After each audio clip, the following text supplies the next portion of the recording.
باقی پرانے اوراق کو تلف کرنے کا سب سے آسان طریقہ ہے آگ. جی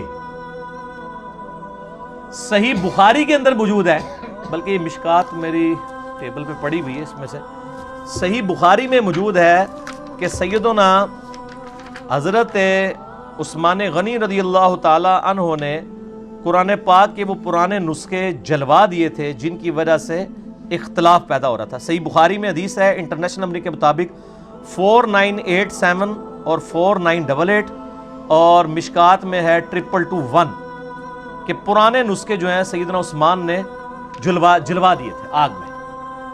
تو آگ میں جلانا سب سے بہترین طریقہ ہے پرانے نسخوں کو تلف کرنے کا، لیکن کسی کے سامنے نہ کریں. وہ یہاں آپ کو پتہ ہے ایک ڈاکٹر رضوان صاحب تھے گجرانوالا میں، لوگ تو قتل کر دیتے ہیں. تو قتل ہویا ہے نا، تاں ہی تانوں کہہ رہے ہیں تسی کریو بھی نا. ٹھیک ہے جی، پاکستان اس نہیں کر سکتے. دوسرا طریقہ ہے زمین میں دفنانے کا، کسی قبرستان مطلب قبر کوئی کھود کے یا کوئی اس طریقے سے.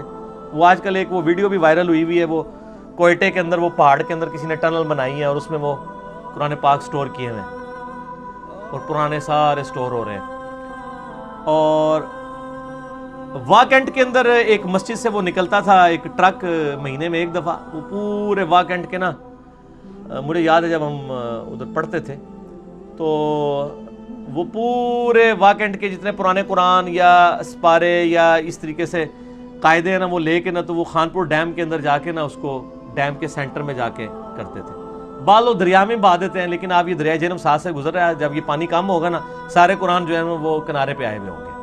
تو اگر پانی میں یا آپ نے دریا میں یا ڈیم میں کرنا ہے تو کسی مضبوط بوری میں اسے باندھیں، اس میں ایک پتھر رکھیں تاکہ وہ اس کے پیندے میں بیٹھ جائے اور اس کا پھر بوری کا منہ بھی بند کر دیں. اور اس بوری کو آپ نے پل سے نیچے نہیں پھینکنا، ورنہ وہ پانی پہ لگتے ہی پھٹ جائے گی. کشتی میں پھر پورا خرچہ کرو نا، شوق ہے. تو دوسرا طریقہ یہ ہے کہ اس کو آپ آگ لگائیں. یہ بخاری شریف کی حدیث رکھیں، عالم دین کو یہ حدیث پڑھائیں ان کے اپنے ترجمے کی، اور وہ کہے گا ہاں جی یہ جائز ہے. انہوں کو سر اے ماچس جیتے اے پرانے قرآن جو بسم اللہ پڑھو، اس حدیث تے عمل کرو، صحیح حدیث ہی ہمارا مذہب ہے. ٹھیک، تو اس تو بعد ہے نا کہ تو انہوں اگلی امامت خود کرانی پہ آ جائے. کپڑوں یا جسم پر اگر ایک درم تک پیشاب لگا ہو، اس میں چلو دوسری بھی نجاستیں شامل کر لیں، تو کیا معاف ہے، نماز پڑھ سکتے ہیں؟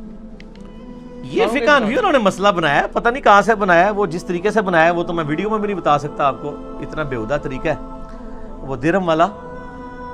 بہرحال ہمارے پاس تو ایک دلیل موجود ہے جی، بخاری اور مسلم کی حدیث ہے کہ نبی علیہ السلام ایک جگہ سے گزر رہے تھے، آپ رک گئے، آپ نے فرمایا ان دو قبر والوں کو عذاب ہو رہا ہے، اور کسی بڑی وجہ سے نہیں. ایک چگلی کھاتا تھا، دوسرا پیشاب کے چھینٹوں سے نہیں بچتا تھا.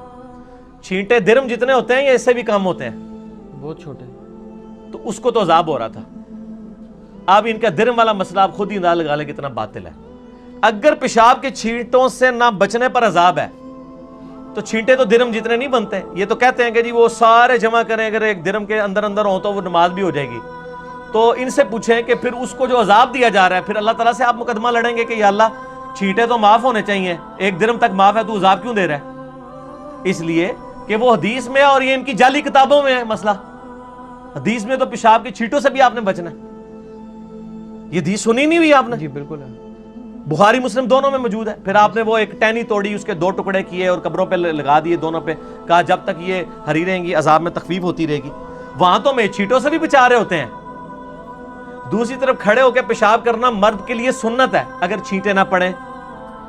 تو یہ کہتے ہیں نہیں جو کھڑے ہو کے پیشاب نہیں کرنا چاہیے، چھینٹے پڑتے ہیں. اچھا چھینٹے جو ہیں وہ ادھر پڑیں تو وہ ناجائز ہیں، اور ویسے درم پیشاب آپ خود بھی لگا لیں تو جائز ہے.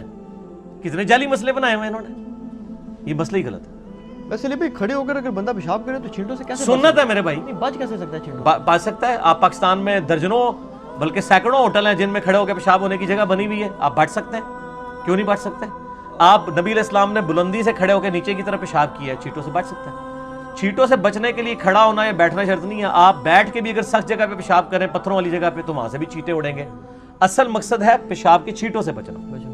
ٹھیک ہے نا. ایک بندہ غسل کر رہا ہے، غسل کے دوران وہ کھڑے ہو کے پیشاب کر لیتا ہے، اس کے جسم پہ چھینٹے پڑ بھی گئے تو ساتھ ہی وہ دھل بھی تو رہے، تو اس پہ وعید تو نہیں آئے گی نا. وعید ان لوگوں پہ ہے کہ جو پیشاب کے چھینٹے پڑے اور اس کے بعد دھوئے نہیں اس نے.